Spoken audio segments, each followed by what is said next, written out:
وعلی اصحابہ وبارک وسلم کے دربار گوہر میں ہدیہ درود و سلام عرض کرنے کے بعد سیدنا امام حسین رضی اللہ تعالی عنہ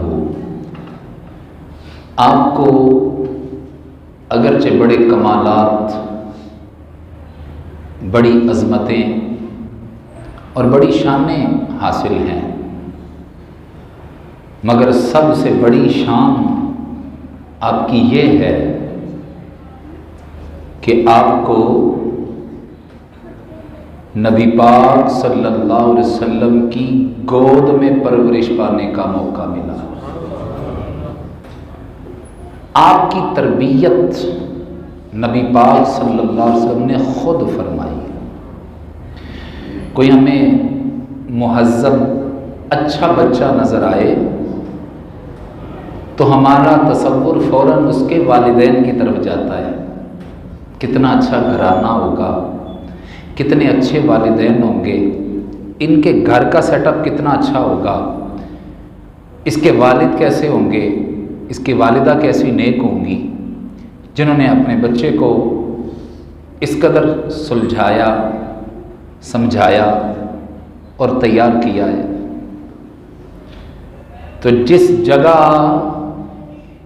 تربیت میں کمی کا تصور بھی نہیں کیا جا سکتا وہ رسول پاک کا گھرانہ ہے۔ وہ کیسا تربیت یافتہ ہوگا انسان کی جس کو نبی پاک صلی اللہ علیہ وسلم نے ایک ایک زندگی کا موڑ مڑنا خود سکھایا، زندگی کی اونچ نیچ جس کو نبی پاک صلی اللہ علیہ وسلم نے خود سکھائی ہو، کیسا وہ تربیت یافتہ ہوگا۔ اور یہی وجہ تھی کربلا کے واقعہ پیش آنے سے پہلے بھی آپ کا کردار تمام امت مسلمہ کے لیے روشن مینار تھا۔ یہ کام میں نے حضرت حسین ابن علی کو کرتے دیکھا، یہ بات ان کو ارشاد فرماتے دیکھا۔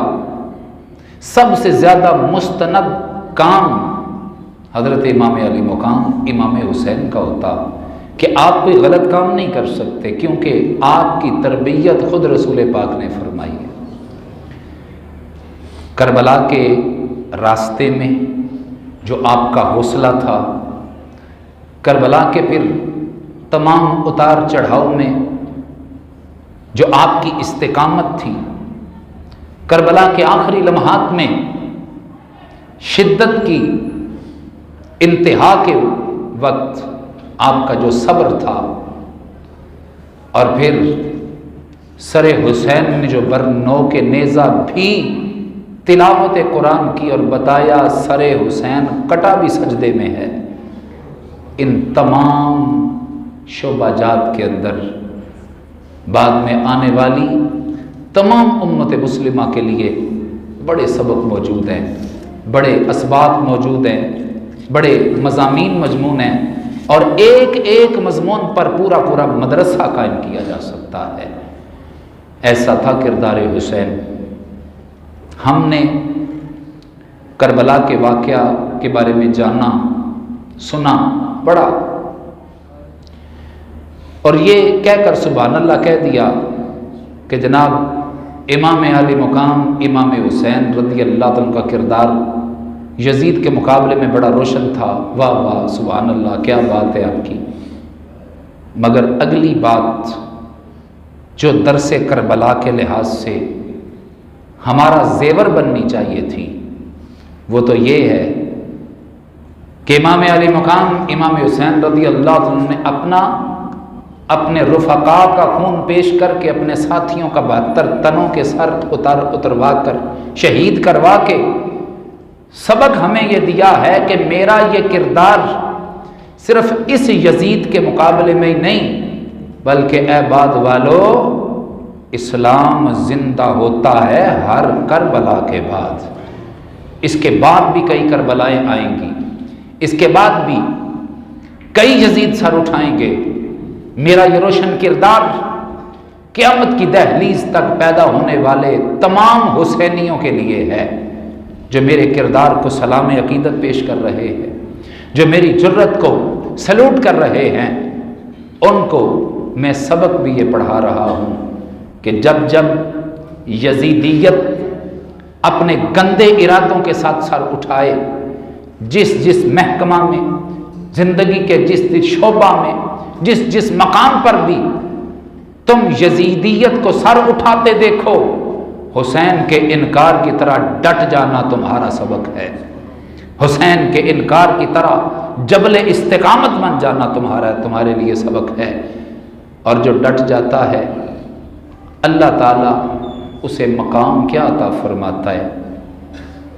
ان الذین قالوا ربنا اللہ، بے شک وہ لوگ جنہوں نے کہا اللہ ہمارا رب ہے۔ یہ کلمہ صرف امام علی مقام امام حسین نے تو نہیں پڑھا تھا، کلمہ تو سارے مسلمان یہی پڑھتے ہیں۔ ہر کلمہ پڑھنے والے کی صفت یہ ہونی چاہیے، ان الذین قالوا ربنا اللہ، بے شک وہ لوگ جنہوں نے کہا اللہ جل جلالہ ہمارا رب ہے۔ یہ کلمہ پڑھ کے پھر خواب غفلت میں محو مست ہو جانا یہ مومن کا کام نہیں۔ اللہ فرماتا ہے ثم استقاموا، بڑی مصیبتیں آئیں گی، بڑی آفتیں آئیں گی، اگر یہ کلمہ پڑھنا رب کی بارگاہ میں قبول ہے تو پھر لمبی تان کے سونا تیرا کام نہیں۔ ہر مصیبت کے لیے تیار رہنا، اتنی تیزی سے اوپر سے پانی نیچے کی طرف نہیں آتا جتنی تیزی سے کلمہ پڑھنے والے مؤمن کی طرف مصیبتیں رخ کرتی ہیں۔ ایک صحابی نبی پاک صلی اللہ علیہ وسلم کی بارگاہ میں عرض کرتے ہیں انی احبک یا رسول اللہ، یا رسول اللہ صلی اللہ علیہ وسلم میں آپ سے محبت کرتا ہوں۔ محبت رسول اصل ایمان ہے، جان ایمان ہے، اس کے بغیر کسی کا کلمہ قبول نہیں۔ اسی کا اظہار صحابی کر رہے تھے، یا رسول اللہ صلی اللہ علیہ وسلم میں آپ سے محبت کرتا ہوں۔ نبی پاک صلی اللہ علیہ وسلم نے سن کر سنی انسنی نہیں فرمائی، بلکہ پوری توجہ فرمائی۔ ارشاد فرمایا میرے صحابی انظر ما تقول، ذرا غور تو کر تو نے کہا کیا ہے۔ ہم سب بھی تو یہی کہہ رہے ہیں نا کہ ہم نبی پاک صلی اللہ علیہ وسلم سے محبت کرتے ہیں، اور کائنات میں لا یؤمن احدکم حتی اکون احب الیہ من والدہ وولدہ والناس اجمعین، ماں باپ بہن بھائی عزیز و اقارب رشتہ دار، یہاں تک کہ اپنی جان سے بھی بڑھ کر ہم اپنے رسول سے پیار کرتے ہیں، ہم اپنے نبی سے پیار کرتے ہیں۔ سب کا یہ دعویٰ ہے نا۔ تو یہی دعویٰ صحابی نے نبی پاک کی بارگاہ میں جب پیش کیا تو نبی پاک صلی اللہ علیہ وسلم سن کر خاموش بھی ہو جاتے، تب بھی ٹھیک تھا، مگر آپ نے خاص توجہ فرمائی اور ہمیں سبق عطا فرمایا۔ پوچھا اے میرے صحابہ غور کیا ہے تم کیا کہہ رہے ہو؟ وہ صحابی تھے، سچے عاشق تھے، قسم اٹھائی واللہ انی لأحبک یا رسول اللہ، یا رسول اللہ مجھے اللہ کی قسم ہے میں آپ سے بڑا پیار کرتا ہوں۔ تو کریم آقا صلی اللہ علیہ وسلم نے پھر ارشاد فرمایا پھر تیری وہ ڈھال کدھر ہے جس سے شیطان کے حملوں سے بچا جائے گا؟ پھر پروٹیکشن شیلڈ کدھر ہے؟ شیطان کے حملوں سے بچنے کا حفاظتی انتظام کیا ہے؟ کلمہ پڑھ کے سمجھتے ہو کہ ہمیں کوئی ڈکیت نہیں ملے گا، ہمارے خزانہ ایمان کو لوٹنے والا کو لٹیرا نہیں آئے گا؟ فرمایا اوپر سے پانی اتنی تیزی سے نیچے نہیں گرتا جتنی تیزی سے میرے عاشق کی طرف مصیبتیں بڑھتی ہیں۔ اس لیے اللہ نے فرمایا ان الذین قالوا ربنا اللہ، بے شک جنہوں نے کہا کہ اللہ ہمارا رب ہے۔ تو آسان نہ سمجھنا یہ کلمہ پڑھنا، آسان نہ سمجھنا یہ دعویٰ کرنا، آسان نہ سمجھنا اس خبر پر عمل کرنا، یہ تو مقتل گاہ الفت میں طلب رکھنا ہے۔ کیا مطلب اس کا؟ کہ اگر اللہ اور اس کے رسول کے عشق کے نام پر گردنیں کاٹی جا رہی ہوں، تم کلمہ پڑھتے ہو، ادھر تمہاری گردن اتاروں۔ ایک جابر حکمران اگر کسی کی گردن اس لیے کاٹ رہا ہو کہ وہ کہتا ہو کہ میں کلمہ نہیں پڑھنے دوں گا، تو جو کہے کہ گردن کٹتی ہے کٹ جائے، میں کلمہ ایمان نہیں چھوڑ سکتا، وہ گردنیں اتارنا شروع کر دے، ایک کمرے میں بند کر دے اور کہے کہ اس کی گردن اتار دوں گا جو کلمہ پڑھے گا، تو کلمہ پڑھنے کا حق یہ ہے وہ کہے، ہر بندہ یہ کہے کہ اگر اس بنیاد پر گردن اتارنی ہے تو میں سب سے پہلے اعلان کرتا ہوں لا الہ الا اللہ محمد الرسول اللہ، مجھے قتل کر اگر قتل کرنا ہے۔ یہ تو مقتل گاہ الفت میں طلب رکھنا ہے، شہادت کی تمنا رکھنا ہے۔ لوگ آسان سمجھتے ہیں مسلمان ہونا، مقتل گاہ الفت میں طلب رکھنا کلمہ ایمان پڑھ کے لوگ آسان سمجھتے ہیں مسلمان ہونا، اس لیے رب فرماتا ہے کلمہ پڑھ لیا ثم استقاموا، پھر بزدل نہیں بنے، پھر غفلت کی نیند نہیں سو گئے، پھر گناہوں کا تکیہ لگا کے خواب خرگوش میں ماہو مست نہیں ہو گئے، ثم استقاموا، پھر بدن پر آرے چلے ہیں، چلتے رہے ہیں مگر ڈٹ گئے ہیں، پھر 72 قربان ہوئے، علی اصغر کا لاشا اٹھانا پڑا، علی اکبر کا لاشا اٹھانا پڑا، عباس علمدار کے بازو کٹتے رہے مگر ثم استقاموا، کلمہ ایمان پر ڈٹ گئے۔ کوئی ثابت نہیں کر سکتا کہ اہل حق جنہوں نے راہ حق میں اپنی جانیں دی ہیں، جانیں دیتے وقت کوئی منت سماجت کی ہو، کوئی لچک دکھائی ہو، کوئی گڑ گڑائے ہوں، کوئی معافیاں مانگی ہوں، نہیں، استقامت کے ساتھ ڈٹ کر مقابلہ کیا، اگرچہ جام شہادت بھی پی لیا، جسم میدان جنگ میں پڑا تھا، تو پھر تتنزل علیہم الملائکہ، ان پر پھر اللہ پھر اکیلا نہیں چھوڑتا، اللہ پھر اس کی قربانی کو رائے گاہ نہیں جانے دیتا۔ تتنزل علیہم الملائکہ، اللہ اپنے فرشتوں کو سلامیاں دینے کے لیے جاری فرماتا ہے، روانہ ہو، وہ آتے ہیں، پیغام حوصلہ لے کر آتے ہیں، خوشخبریاں لے کر آتے ہیں، اللہ تخافو، جو دل اللہ سے ڈر جاتا ہے، پھر ساری کائنات کے فرعونوں یزیدوں کا ڈر اس کے دل سے اتر جاتا ہے، اب ڈرنے کی ضرورت نہیں، ولا تحزنوا، اور نہ ہی جو تمہارا یہ تھوڑا سا دنیاوی نقصان ہوا اس پر غم کرنے کی ضرورت ہے۔ کیوں؟ دنیا کی ساری تھکاوٹیں اتر جائیں گی، دنیا کے سارے نقصان تجھے بھول جائیں گے۔ ابشروا بالجنت التی توعدون، تمہیں ہم وہ جنت اس کی خوشخبری دینے کے لیے آئے ہیں جس کا تجھ سے وعدہ کیا گیا تھا۔ اللہ تجھے تیرے عمل کا بدلہ حسنہ بھی عطا کرے گا، زیادہ بھی عطا کرے گا۔ یہ دیکھ حسنہ جنت دلہن بن کے تیرے سامنے حاضر ہے، اور یہ دیکھ تیری آنکھوں کے سامنے اور کوئی نہیں، تیرے اللہ کا جلوہ موجود ہے۔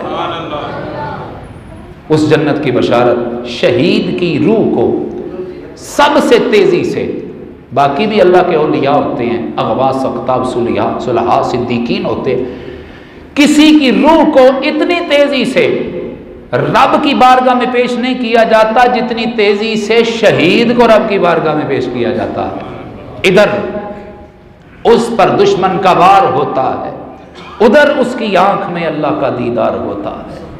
اس شربت دیدار، جان نکل رہی ہے، جان کنی کا وقت بڑا شدید ہے، ہم یہ سمجھتے ہیں کہ شہید کو اتنے زخم لگے ہوں گے، کتنا درد ہوگا اور کس تکلیف اور کرب کے ساتھ اس کی جان نکلی ہوگی۔ میرے آقا فرماتے ہیں الشہید لا یجد علم القتل کما تجد علم القرصہ، شہید کو اتنا بھی درد نہیں ہوتا جتنا تمہیں چیونٹی کے کاٹنے کا ہوتا ہے۔ یوسف کو دیکھنے والیاں، حضرت سیدنا یوسف کو دیکھنے والیاں، پھل کاٹیں یا ہاتھ کاٹیں احساس نہیں رہتا، محمد مصطفیٰ کو دیکھنے والے گردن کٹا دیں احساس نہیں رہتا، اس لیے کہ جیسے ہی گردن کٹتی ہے کٹنے کا احساس کہاں رہتا ہے؟ یوسف کے خالق اللہ کا دیدار مل جاتا ہے۔ استقامت، ڈٹ جانا، درس کربلا کا سب سے بڑا مضمون ہے۔ صدیاں گزر گئیں، زمانے بیت گئے، مورخ تاریخ لکھتا رہا اور مضمون نگار مضمون نویسی کرتا رہا، داستان جرت لکھنے بیٹھا، قلم رکنے نہیں پاتا، بس داستان جرت مکمل ہوگی. کہتا ہے نہیں، داستان حسین کے بغیر داستان جرت مکمل نہیں ہوتی. داستان صبر لکھنے بیٹھا، قلم لکھتا ہی جا رہا ہے، کیوں نہیں رکتا؟ داستان صبر حسین کے بغیر مکمل نہیں ہوتی. یہ جرت کرنے والے کریم آقا صلی اللہ علیہ وسلم کا یہ جملہ آپ نے سنا ہوگا، الحسین منی وانا من الحسین. یہ آپ نے اکثر سنا، مگر یہ گریڈ ایسے ہی نہیں مل گیا، یہ مقام ایسے ہی نہیں مل گیا، یہ مرتبہ رتبہ، یہ منصب و عہدہ ایسے ہی نہیں مل گیا. اس کے پیچھے پورا مضمون موجود ہے. اس مضمون کو سمجھیے. ایک غزوے میں کریم آقا صلی اللہ علیہ وسلم تشریف فرما ہے، جنگ ختم ہوئی، اللہ تعالیٰ نے فتح عطا فرمائی. میرے کریم آقا صلی اللہ علیہ وسلم کی یہ عادت کریمہ تھی، آپ جنگ ہونے کے بعد بھی 1 دن 2 دن کبھی 3 دن بھی وہاں پر موجود رہتے کہ کسی کے اندر بعد میں بھی اگر کوئی دم خم ہے تو اپنا چاہ پورا کر لے. آپ غزوے کے بعد تشریف فرما ہوئے، آپ کی عادت کریمہ یہ بھی تھی، اپنے سارے لوگوں کو اکٹھا کرتے، پوچھتے سارے پورے ہیں، کون کون شہید ہوا، کون کون باقی غازی ہے.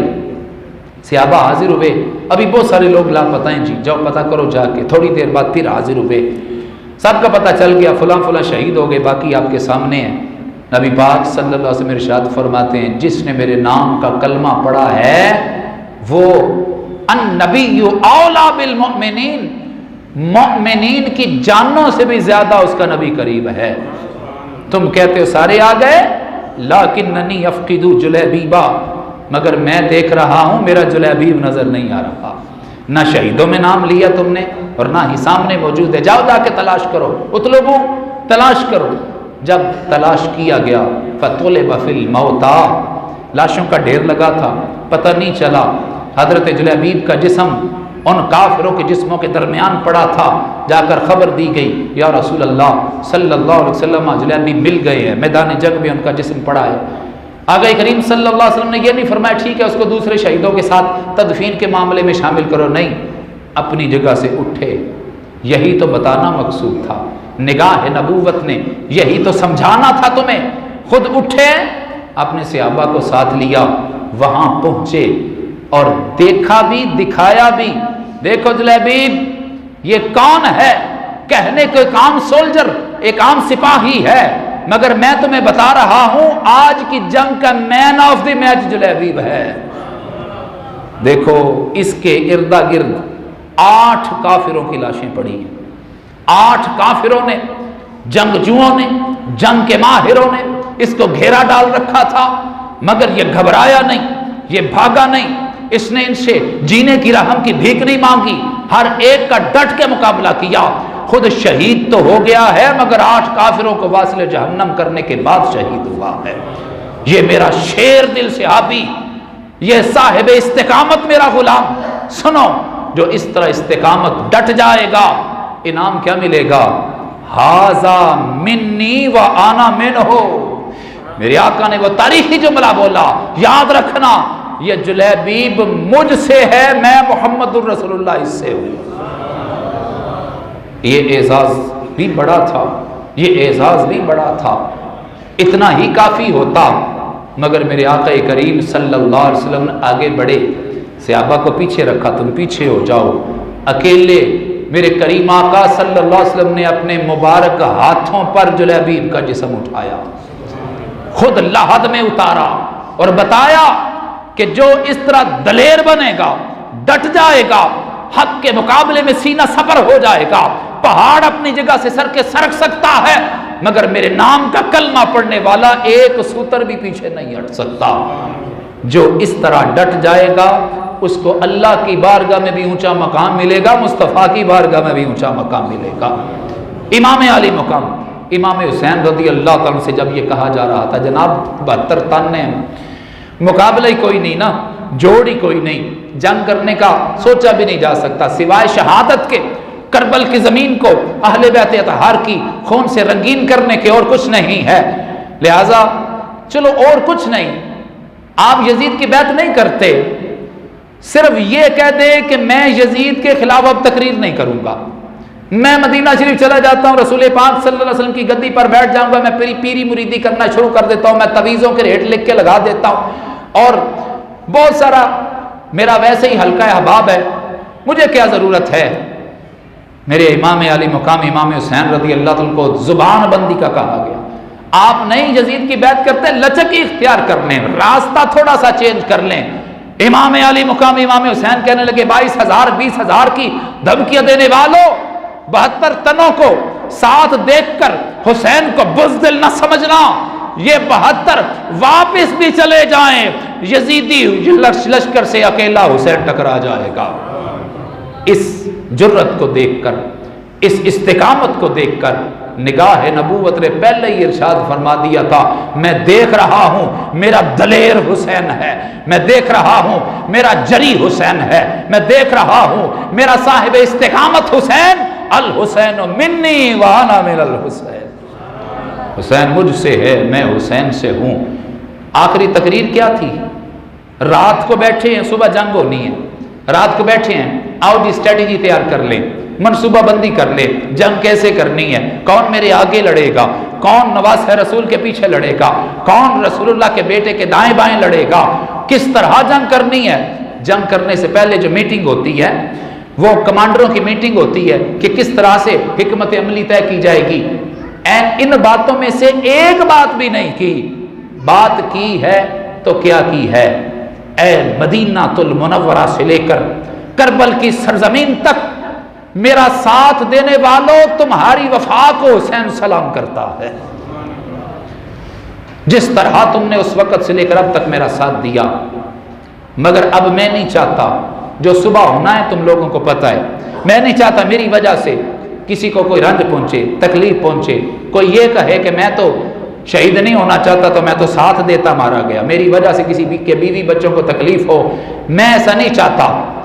تم میں سے جو کوئی واپس جانا چاہتا ہے اسے کھلی اجازت ہے وہ واپس چلا جائے، اور کوئی یہ نہ سمجھے کہ حسین ابن علی کو میدان کربلا میں اکیلا چھوڑ کر آنے والا نبی کی شفاعت کل کیسے لے گا، کوئی یہ نہ سمجھے کہ نبی پاک اس پر ناراض ہو جائیں گے، میرے بیٹے کو، میرے فاطمہ کے جگر پارا کو کربلا میں دشمنوں کے نرغے میں چھوڑ کر اکیلے آ گئے تھے، تم بے وفاؤں میں کھڑا کر دیا جائے، نہیں، میں رسول پاک کی بارگاہ میں تمہاری شکایت نہیں کروں گا۔